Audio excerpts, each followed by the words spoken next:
Welcome back. And now we're going into our work session. The first is a request to lease space on Eldridge Drive, adjacent to the Hagerstown Industrial Park. How are you today, Randy? Doing very well. How's everybody?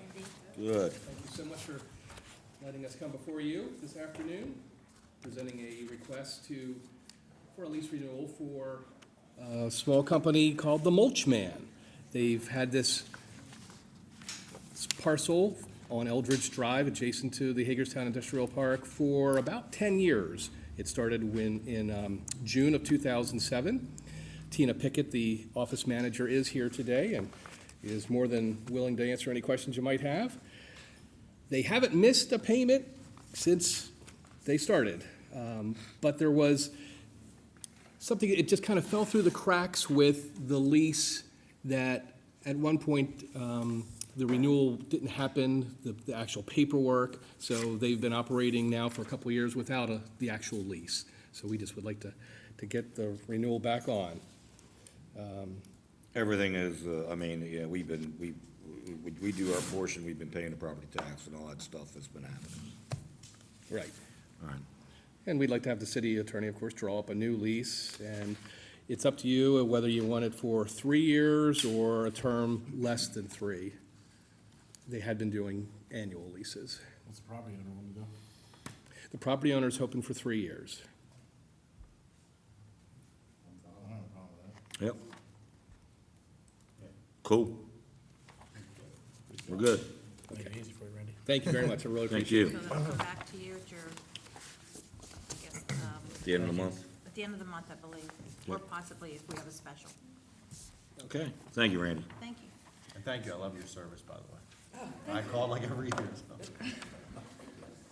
All right, next up is United States Postal Service parking contract. Good afternoon. Good afternoon, Eric. So let me start by apologizing for not being here Tuesday evening to answer your questions. Typically, these things seem to go through pretty easily, but so be it. I watched it again, and that's all right. No, that's your prerogative, right? And I should have been here, so I apologize. I kind of summarized in my memo I sent to you as best I could what I think your concerns were, and then I added some additional information. So let me just kind of go down through that a little bit. It seemed the first concern seemed to be about maybe directing the postal employees to park in the Church Street lot on Saturdays. As I started going through it, it's been a while since I even looked at the contract for the Church Street lot, but that's leased to an organization called Potomac Billing LLC, which is social services. And in their contract, there's 2 clauses, one of which in Section 7 basically says that they shall allow access and free parking on the leased lot to the general public on Saturdays, Sundays, and holidays. And in Section 10, it says this agreement is not assignable. Parking spaces or parking agreements or part thereof are not to be assigned or sublet except as set forth in this agreement. Typically, that would apply directly to the tenant, but having talked to Jason after he got back on vacation, it's a little iffy on there. So we'd probably have to seek their permission to allow them to do that, or allow us to do that. In other words, we have a contract on that space, and to write in another contract would be almost, or could be construed as subletting the property. So it's a little iffy, but we could probably ask Potomac Building LLC. They never use it on Saturdays because they're not open on, they're a government office, they're never open on Saturdays anyway. So it probably wouldn't be that big a deal, but to be safe, we probably have to ask their permission. But also we're here to keep in mind that there's no parking enforcement on Saturdays because most parking is free other than the decks. So there'd be nobody to really enforce it. So even if we told an employee to park over there, if they take their hang tag down, they could park anywhere and we still have no way of knowing. That doesn't mean they wouldn't do it. I'm just saying there's no enforcement. So the second question seemed to be about the termination, and I don't disagree with some of the opinions that it's our property, it's our ground, we should have the same rights to terminate the contract as the post office. And we talked to them, Jason and I talked to them about that clause. And their email said the change of Section 5, which would be the termination, would not be feasible because operations would not approve for 5-year funding commitment if the landlord could terminate the lease unilaterally. The current agreement is already year to year, but the proposed new lease would be a 5-year term, terminable by UPS or USPS upon day's written notice. They had 30 days. We asked for 120. They were agreeable to that, to try and give us a little more time should they decide to get out of the lease. We would know it, 4 or 5 months at a time and could work that out. That's why we just didn't really think it was worth arguing. We talked about it and decided that we'll present it as that, and because they pretty much said we're not interested in that. I can go back to them and ask them for a year-to-year lease that they're doing now. They may be agreeable to that, they may not. But this particular clause they're not gonna be agreeable to. So you'll just have to let me know, if that's what you want me to do, or if you're gonna, approve the contract tonight. The third thing is on the maps. And like I said, correct me if I'm wrong, but those are the two main questions that you asked for maps. So I gave you a number of drawings and maps to kind of show you where the lot is in relation to the Church Street lot, which is across the street. And if you look in the attachments, the first one was, I labeled it map number 1, and I did an overhead view of the downtown. So map number 1, you see in yellow the Church Street lot, and that also encompasses the building itself. The red rectangle is the Church Street lot, which is across the street. But a block away, the blue square is the parking deck, and then the green area is the parking lot. And I'm showing that because on Saturdays, with a lot of businesses, government offices closed, I'm trying to show some of the more available parking, now that's within a block of the market house. And back in my memo, I wrote about how many spaces were actually available. So the whole lot has 183. If you take out what's designated for the fire department, if you take out for postal employees, if you take out for Washington County employees, if you take out the handicap parking, and 44 spaces for the postal service, that leaves you 96. What I didn't write in here, and I didn't think about it until actually yesterday, I asked Alex in our code office, how many spaces would we need if a private business came down and said, we're gonna open a market of this space, which is 13,500 square feet, more or less. And he said, the land management code would be 75 spaces. If you leave 10 spaces for the postal service, or for the fire department administration office, that's 85. Right now, we're at 96. So let's say we take the building and decide the markets doesn't work, or whatever happens, and the fire department leaves, and now we have 22,000 square feet. Well, that would equate to, if it's the same use, say retail or something, that would be about 120, 121 spaces. So if the fire department's gone, you still need to have handicap spaces. By next spring, the county's gone, which adds 15 spaces. You're pretty much at 120 spaces. So by our land management codes, if we do nothing with the postal service and they remain, we have enough spaces whether the building remains as is, or we decide to make it into something else. And I'd part in there, like I said, I didn't really think about that. Plus, the land management codes allow you to use less spaces on site if with 500 feet, there are other public parking and spaces available. In other words, you can combine other parking. We have 120, possibly 130 spaces across the street at Church Street, a block away, probably within 500 feet. You have the parking deck in the central lot, including on-street parking. Now, of course, I'm only talking about the building being used on Saturday. If it got used other days of the week, that would obviously change because of the Church Street lots being used Monday through Friday. Yeah, but you still have the other parking lots that are available, so, Yeah. well within the land management code. But right now, the focus is on, I guess, is Saturday market is what our main concern is. So, and I put that in there, telling you all this because the concern is about, the one concern about the contract with the Postal Service saying, no, we want to terminate in case something happens. And I guess my point is, we have the available parking, even by our land management codes, we have the parking available right now on that lot. And it will actually increase by spring of next year when the county's agreement disappears. And they're paying us $42,500 a year. Yeah, it'll be 40,000, whatever it is, yeah. I also put in there, just as an addition, just as I thought through it, some additional parking available. On that same map, if you look where the red rectangle is, to just left of that, there's a gravel area that's owned by City Lights. That's for a potential substation downtown. That may or may not ever happen. You can park at least 24 vehicles in there. I've already talked to Mike, he's agreeable to that. Where my office used to be. Well, that's another place. There's at least a dozen spaces right there where your office used to be. So you can easily pick up 30-some spaces right across the street from the market house. All right. Cool. Yeah. So I think right now, there's plenty of parking available for what we're trying to do, or what we're trying to make happen down there, so. You know, and I think this is maybe more of a logistical issue. I think it speaks to this map that you have where it has it marked in red and blue and orange and yellow. Yep. And I see the picture here, but this doesn't really reflect what you see on an average Saturday morning. Right now, there are a number of vehicles and trailers and things that are sort of congregated in this open area where you have your yellow and your red. Correct. The fire department had a trailer there, they've Yeah. already moved in. Okay. Because I shared a So- memo with them and talked to them about it. And Yeah, and I they guess I moved look in at those immediately, red so. spaces and I say, okay, typically you would think, okay, this area isn't overly open and used and active on a Saturday, but it is. You know, it is. And I guess I just look at those and say, you know, why aren't they along the front here? You know what I mean, in some linear fashion that are more closely associated with sort of what I would call the fireside use of the building. They are. I didn't mark them on here because it's not really part of the parking lot per se. But right along the building, if you look at that map, I'll say to the, you see where you're talking about the red and yellow, there's a couple cars visible there. Those are fire department vehicles. I think there's 2 spaces there for the fire chief and assistant fire chief or fire marshal, and then there's a couple along the walkway, I think at least 4 or 5. And you're right, I took this photo the Wednesday after the Tuesday meeting, of course, after I watched, I started working on the memo immediately. So this was a Wednesday morning about 10 o'clock, and was when I took some of the photos. This is actually from Google Earth, this Yeah. overhead shot, so. Yeah, I was curious why these areas in red aren't put over here, toward the street. That's just where they've been posted for a long time. Yeah, I know. And, Yeah, and and we can move them wherever. I would mean, just say like that's- that's like your,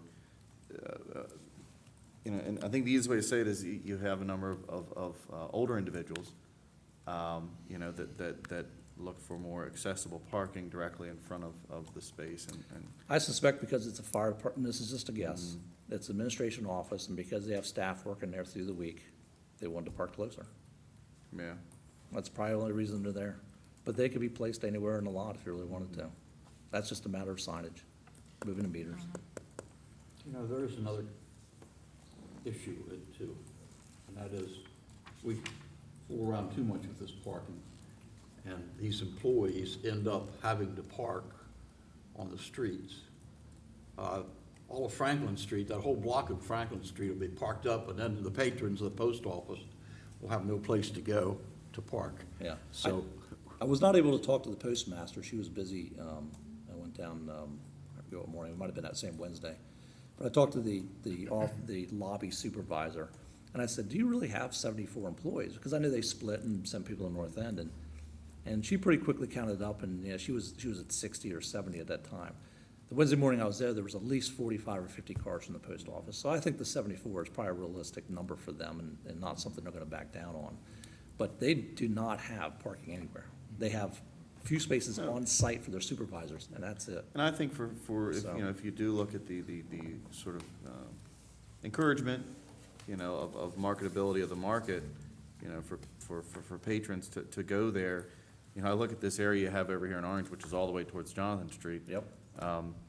And, you know, just like a shopping center, I don't know if you go out to like Dick's Sporting Goods or something, you always see like the red line in the lot and says, hey, you know, employees, in this case vendors. Yeah. You know, you can drop your stuff off up front, but you need to park out in this lot. Yeah. You know, and we don't do those things even as vendors, and so I think that there is that ability to sort of have some give and take to make sure that, you know, on Saturday mornings, that there is that Yeah. capability. Right, and those locations there are obvious, those are those are marked on here, that's the ones for Washington County. That's why we put them down in the corner, because they're not used very often. Those ones are actually used by residents. They'll park that's where they park at night, they'll park over there or anywhere in the lot. In my recommendations, that's what I recommended was, we tell our vendors, look, you can offload Saturday morning, but park in the Church Street lot. Get them off the lot completely, it's right across the street. You're inside all day, what's it matter? So park across the street, add some additional signage. I had some other photos in here too. If you see on the signs, you'll see where it says free on Saturdays, but it's not really large enough. So we could add some signage to really encourage overflow parking to across the street. If we have a pop-up shop, we could always have a staff member too, or auxiliary police help direct some traffic, kind Yeah. of push people across the street. The The other thing I put in here too is, back in the parking management study back in 2012, one of the things they talked about was, in a way to save costs, that you don't expend money building a deck or building a lot, is to work with local places that have parking. Now, on Saturday morning, the Broad Axe isn't open, Hagerstown Construction Services isn't Right. open. I'm not sure what the church really does on Saturday morning, but there's a number of spaces, and I write that in here, that are available right at the market house, that we could negotiate with them and say, look, we want to use your lot on Saturday morning, and put people in those spaces too. People park there on Saturday morning. Yeah, I mean, it's, Anyway, so, yeah, if they want to go to the market and there's no spaces right at the door, they'll find a place to park. Yeah. But we could negotiate so that then it's clear, Official, yeah. and we can push people there and not have an issue with the businesses and such. So I think there's plenty of parking right around it without, and again, I can go back and try and negotiate with the postal service, but I don't think it really, numbers-wise, really makes a difference. Here's my main concern after hearing all this, and I appreciate everything you've laid Yeah. out here with the spots, because that alleviated the first concern that I have. And, Right. If the market begins to flourish and we end up having some sort of, I welcome that problem, because that means things have really taken off, and it sounds like we'll have plenty of room anyways.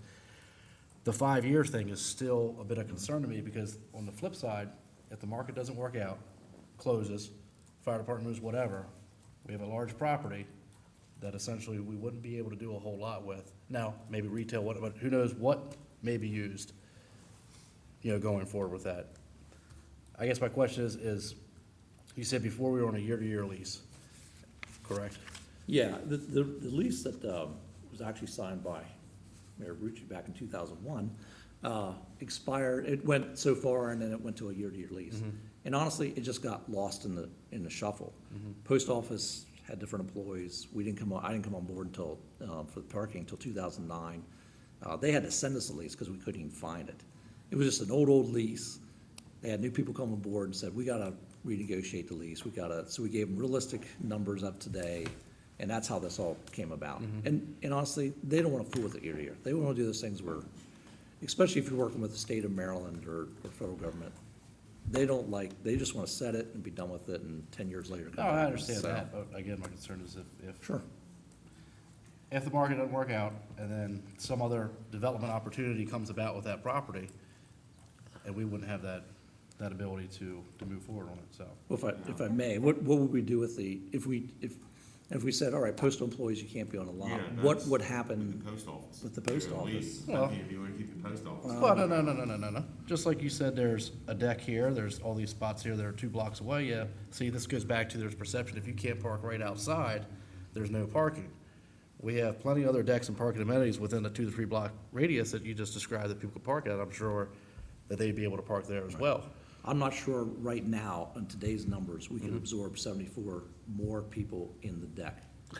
We're already oversold, but most of that's with the, if you look at the weekly reports, I'm putting in their occupancy rate, we're running 60, 70%. But we've sold out of 440 spaces, 413 passes. Absorbing 74 more would be, and the prices there are different than they are on the lots. We might be absorbing the central lot possible. It We have goes to back to watch it a my- little bit. I'm concerned that the market's not gonna work out. I hope it does. I'm concerned it doesn't work out, and then we have a property that we're stuck with for 5 years. We have any type of potential to develop it into something further. That's my concern. or we could always work out something with a potential developer. Depending what it is, Yeah. you never know. I would just suggest that we move HFD's parking spots over along the street. It's still close to the front door. And that frees up those spots there and those islands for market customers to park a little bit closer. Okay, yeah, we can do that. So we're gonna move forward? You need a motion for special session? Actually, no. You can take off. What, you hang on a second. I was getting, Jeez. I just wanted to know if we were good to move forward. Okay, so moving forward, I need to get a motion to take the table off the, motion for the table off the table.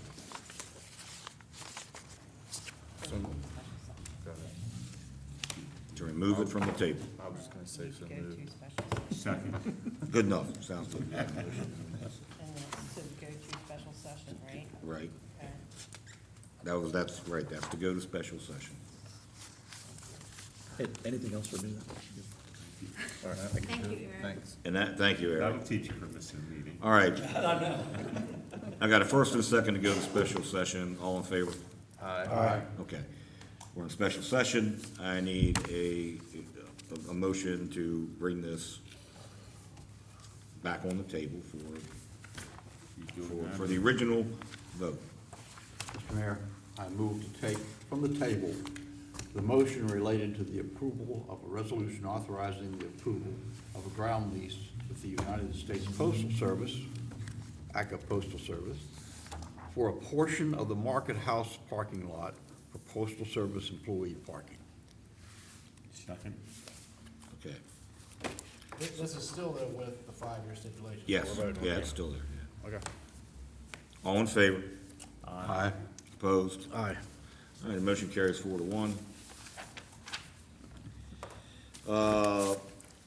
Approval of an ordinance of the City of Hagerstown 2017 general obligation bonds. Fine, we have a 5-year parking lot. Congratulations. Mr. Mayor, I hereby move to adopt an enabling ordinance authorizing the City of Hagerstown to issue and sell from time to time upon its full faith and credit general obligation bonds and one or more series in an aggregate principal amount not to exceed $7,320,000. Proceeds of the bonds will be used to pay costs of the projects identified in Section 3B of the ordinance. Proceeds par amount are allocated by fund as follows: General Fund, $4,793,526. Water Fund, $1,106,474. Wastewater Fund, $1,300,000. Property Management Fund of $120,000, which brings the total to the $7,320 amount. That portion of principal interest in any allocated insurance costs associated with the Water Fund, Wastewater Fund, and Property Management Fund will be payable in the first instance from revenues accounted for in those respective funds, but the bonds will be backed by a pledge of the city's full faith and credit and unlimited taxing power. Staff is hereby directed to work with the city's financial advisor and bond counsel to determine the best financing options for the city and to develop the necessary detailed resolution and other documents required to prepare for the sale of the bonds as contemplated by the ordinance. As specified in the ordinance, details and authorizations regarding the amount, timing, method of sale or sales, and other sale details will be outlined in a detailed resolution to be presented to this body for approval at a future date prior to the issuance of the bonds. The ordinance also authorizes the issuance and sale from time to time upon the city's full faith and credit of one general obligation bond anticipation notes and one or more series in an aggregate principal amount not to exceed $7,320,000. Fund project cost on an interim basis, and 2 general obligation refunding bonds in the aggregate principal amount not to exceed 130% of the aggregate principal amount of the bonds being refunded in order to reduce debt service costs or achieve debt service restructuring. Details of any such general obligation bond anticipation notes, general obligation refunding bonds are authorized to be determined or provided by by resolution. Second. Discussion? All in favor? Aye. Opposed? Motion carries 5-0. We are out of special session, and now it's time for the city administrator's comments. I'd just like to congratulate mayor and council on another positive State of the City address this morning. It was very well received. We had a good crowd. I very much want to thank Aaron and Eric for your hard work on putting the presentation together. Very good job. That's all, Mayor. Thank you. Councilwoman Keller. I just want to say thanks to the third graders at Jonathan Hager Elementary. They had me today to their kindness club, and they prepared some ideas. I wanted to bring you guys to see, but they have ideas for mayor council. And one of their biggest concerns was trash. Oh, I wanted to go hide. Trash and homelessness. So they would like, you guys can look at this later, but they would like to help us on a community cleanup day.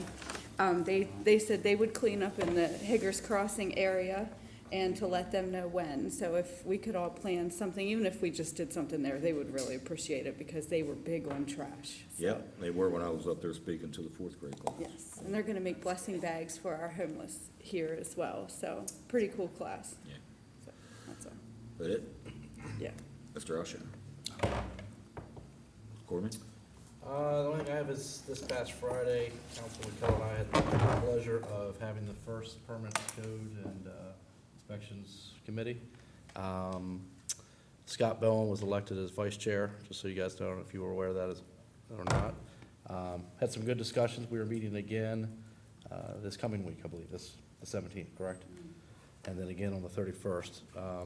It was agreed that we should meet much closer here at the beginning to get things going with ideas and things like that. Probably identified so far about almost maybe about a dozen points of concern, and we're looking forward to get more focused on that so that going forward, we can find solutions to those concerns. So it's productive first time out. Good, thank you very much. Yes. That it? Yep. Mr. Metzen? Thank you, Mayor. I'd like to thank staff for this morning. As usual, they make us look like we know what we're doing, which is a great achievement. And also, as I indicated last week, my wife and I went down to Chevy Chase and visited with the pod this weekend. I think it would be a wonderful thing to have in our city park. I also think that it is not part of the cultural trail, and money that is in the budget for the cultural trail should be used for that purpose.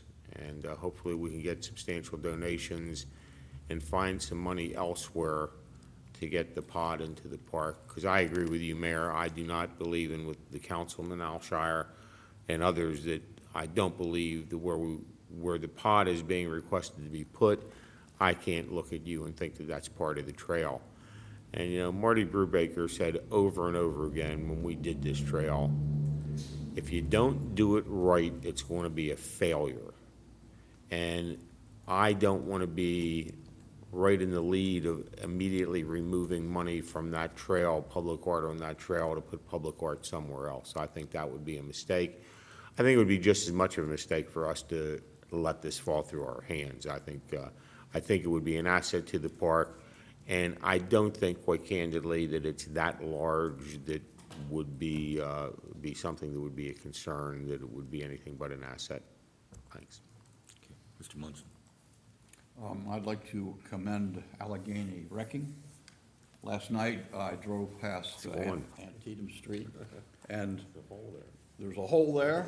Now, I know urban planners don't like holes, but there was a big truck sitting in it, and the truck looked a whole lot better than the building that used to be there. So congratulations to Allegheny Wrecking on getting that ugliest of buildings in downtown Hagerstown down. And our staff for their involvement, because it didn't just happen. There were a lot of people in the background in city service who helped make it happen. So thank you. Thank you. I want to echo some thanks to Aaron and Eric for putting together the state of the city and making me look like I knew what I was talking about. So appreciate that very much.